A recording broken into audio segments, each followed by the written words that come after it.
Hi everyone, welcome to my channel Sunny's garden में एक बार फिर से आप सभी का स्वागत करते हुए दोस्तों, अगर आप भी लेना चाहते हैं अपने रूफटॉप गार्डन से भर भर के हार्वेस्टिंग, तो मेरे साथ फॉलो करें ये टिप्स। इन टिप्स को फॉलो करने से आपको समय से पहले यानी कि बिफोर टाइमिंग अपने गार्डन से बिल्कुल फ्रेश ऑर्गेनिक वेजिटेबल हार्वेस्ट करने को मिलेगी।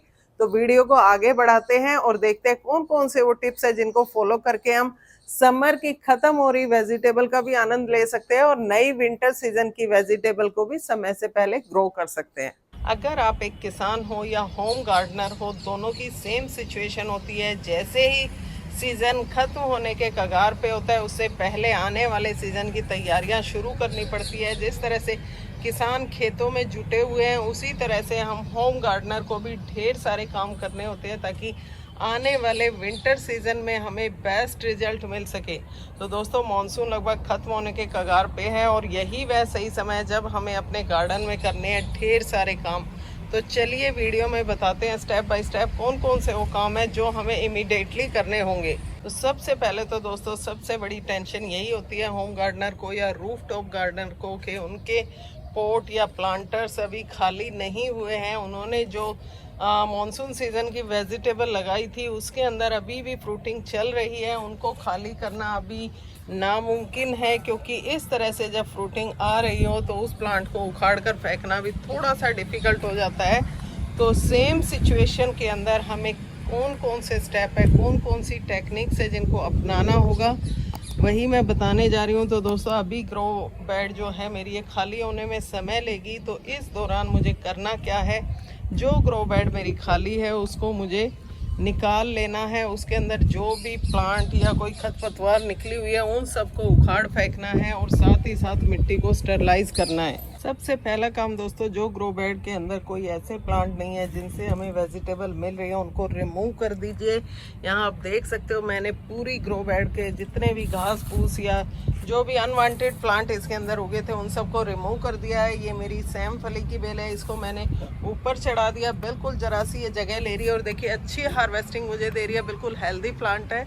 तो इसको मैं बढ़ने दूंगी। उधर मेरी ये कोले की बेल है, इनको भी मैंने थोड़ा थोड़ा स्पेस दिया। बीच में मैरीगोल्ड का प्लांट लगा हुआ है, इसको मैंने नहीं उखाड़ा है क्योंकि ये मेरी मिट्टी को स्टरलाइज करने में, डिटॉक्स करने में हेल्प कर रहा है। जो मिट्टी के अंदर अनहेल्दी बैक्टीरिया होते हैं उन सबको ये ख़त्म करता है।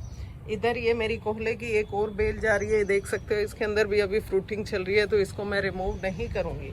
उसके बाद मैंने पूरी मिट्टी की गुड़ाई कर दी है अच्छे से। इसको धूप लगाऊंगी और इसको पूरी तरह से स्टरलाइज कर लूँगी। तीसरा काम दोस्तों हमें करना है, जो हमारे प्लांट थोड़े से बारिश में एक्सेस ग्रोथ कर गए थे, डी शेप हो गए थे, उनको प्रॉपर शेप देना है। यानी कि अपने प्लांट की कटिंग और प्रूनिंग करके इस तरीके से इस कचरे को हमें बाहर नहीं फेंकना है।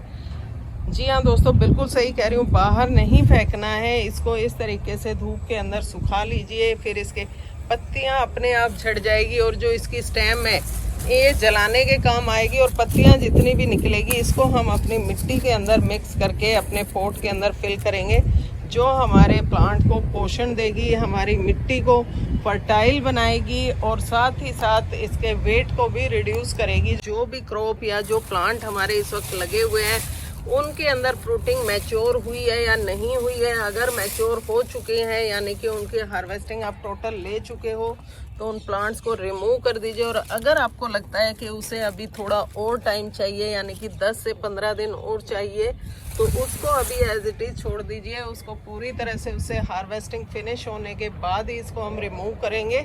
इसके बाद अगला जो काम करना है, अपने बीजों को स्टरलाइज करना। दोस्तों, अगर बीज आपके लास्ट सीजन के रखे हुए हैं तो उनको पूरी तरह धूप के अंदर धूप दिखाकर स्टरलाइज कर लीजिए ताकि उनका जर्मिनेशन रेट अच्छा आए। और अगर आपके बीज नए आपने परचेज किए हैं तो भी, क्योंकि अभी हम जो बीज खरीद रहे हैं वो फ्रेश बीज नहीं है, वो लास्ट ईयर के ही मिलेंगे आपको मार्केट में भी, सीड शॉप पे भी।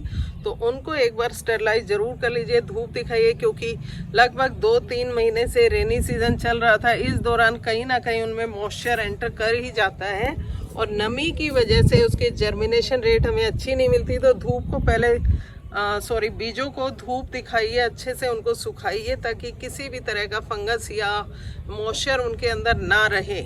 आपने देखा हमने बीजों को भी स्टरलाइज कर लिया, लेकिन फिर प्रॉब्लम वही की वही कि इन बीजों को लगाएं कहाँ, क्योंकि हमारी ग्रो बेड तो अभी खाली हुई नहीं है। तो दोस्तों इसका भी सॉल्यूशन है, जब प्रॉब्लम होगी तो सॉल्यूशन भी मिलेगा। तो इस तरीके के कंटेनर लीजिए आप, उसके अंदर अच्छा सा पोटिंग मिक्स बनाइए और उसके अंदर अपने बीज लगाइए। बीज वो बीज हमें लगाने हैं जिनकी सीडलिंग तैयार होती है, यानी कि पौध से जो वेजिटेबल या फ्लावर ग्रो होते हैं उनको इस तरीके से आप ग्रो कर लीजिए। इतनी 2-3 इंची की सीडलिंग तैयार होने में लगभग महीना लग जाता है, और 1 महीने तक आपकी सीडलिंग जब प्लांटर के अंदर तैयार होगी तब तक आपकी मिट्टी यानी कि आपकी ग्रो बेड भी खाली हो चुकी होगी। उसकी मिट्टी को स्टरलाइज कर लिए, अच्छे से खाद पानी उसके अंदर लगा लीजिए, मिट्टी पूरी तरह रेडी होगी।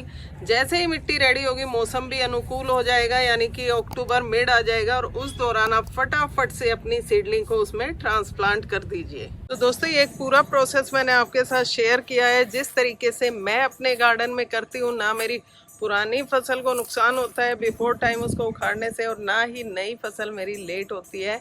तो सेम टेक्निक्स आप भी अपनाएं और अपने गार्डन से रेगुलर हार्वेस्टिंग पाते रहें।